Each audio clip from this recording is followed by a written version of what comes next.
नमो राघवाय। गुरु ब्रह्मा गुरुर्विष्णु गुरुर्देवो महेश्वरा गुरुश्री साक्षात् परम ब्रह्म तस्मै श्री गुरुदेव नमो। भगवत प्रेमी भक्तजनों, हम अनेक प्रकार के त्योहार मनाते हैं, लेकिन हमें त्योहारों की पौराणिक कथाएं यानी कि उनके पीछे क्या कथा है, क्यों ये त्योहार मनाया जाता है, इसकी जानकारी अधिक से अधिक लोगों को नहीं होती है। सबसे पहले आपको भाई दूज की बहुत बहुत शुभकामनाएं।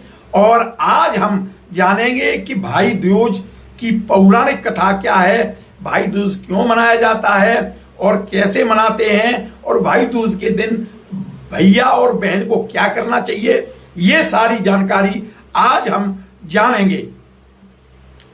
नमो राघवाय।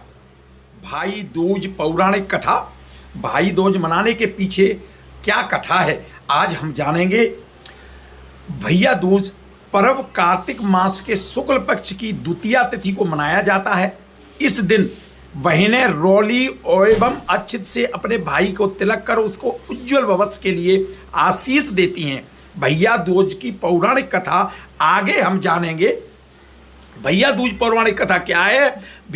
भैया दूज के संबंध से में पौराणिक कथा इस प्रकार से है कि सूर्य की पत्नी संज्ञा से दो संतान थी, पुत्र यमराज तथा पुत्री यमुना। संज्ञा सूर्य का तेज सहन न कर पाने के कारण अपनी छाया मूर्ति का निर्माण कर उन्हें ही अपने पुत्र पुत्री को सौंपकर वहां से चली गई।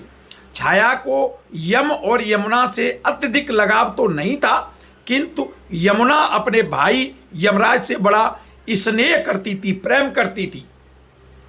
यमुना अपने भाई यमराज के यहाँ प्रायः जाति और उनके सुख दुख की बातें पूछा करती थी तथा यमुना यमराज को अपने घर पर आने के लिए भी आमंत्रित करती थी, किंतु व्यस्तता तथा अत्यधिक दायित्व के कारण वे उसके घर पर नहीं जा पाते थे।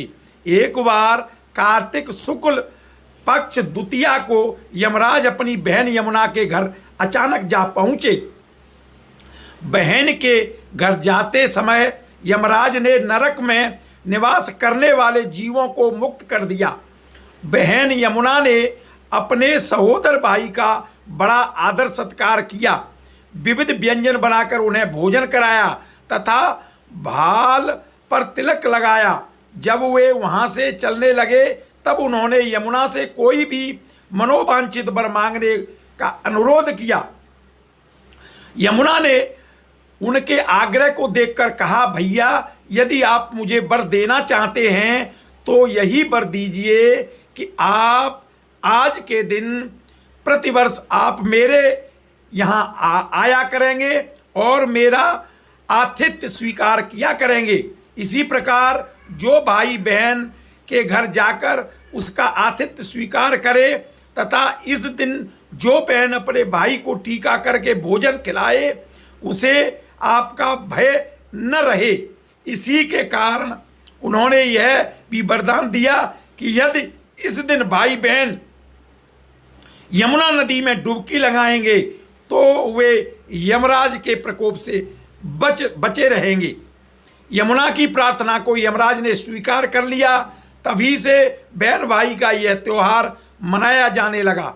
भैया दूज त्योहार का मुख्य उद्देश्य भाई बहन के मध्य सद्भावना तथा एक दूसरे के प्रति निष्कपट प्रेम को प्रोत्साहन करना है। भैया दूज के दिन ही 5 दिनों तक चलने वाले दीपावली उत्सव का समापन भी हो जाता है। इस दिन अगर अपनी बहन न हो तो ममेरी फुफेरी मौसेरी बहन को उपहार देकर ईश्वर को आशीर्वाद प्राप्त कर सकते हैं। जो पुरुष यम द्वितीय को बहन के हाथ का खाना खाता है उसे धर्म, धन, अर्थ, आयुष्य और विविध प्रकार के सुख मिलते हैं। साथ ही यम द्वितीय के दिन शाम को घर में बत्ती जलाने से पहले घर के बाहर 4 बत्तियां से युक्त दीपक जलाकर दीपदान करना भी फलदायी होता है। भाई दूज एवं रक्षाबंधन के बीच समानता व अंतर। भाई दूज एवं रक्षाबंधन दोनों ही भाई बहन के बीच मनाए जाने वाले पर्व हैं। दोनों में पूजा करने के नियम भी लगभग समान ही हैं। रक्षाबंधन में बहन अपने भाई की कलाई पर रक्षा सूत्र बांधती हैं, जबकि भाई दूज के दिन माथे पर तिलक लगाती हैं।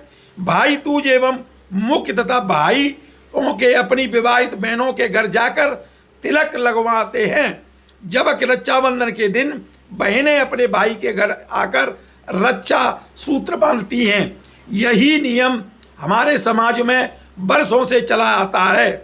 भाई दूज की बहुत बहुत शुभकामनाओं के साथ नमो राघवाय। ये थी भाई दूज की पौराणिक कथा कि हम भाई दूज क्यों मनाते हैं। साथियों, अगर आप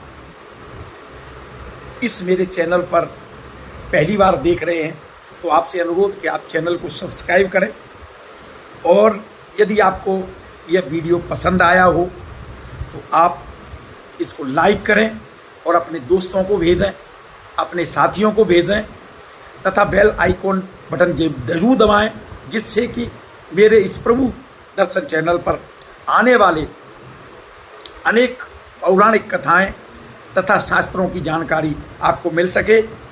नमो राघवाय।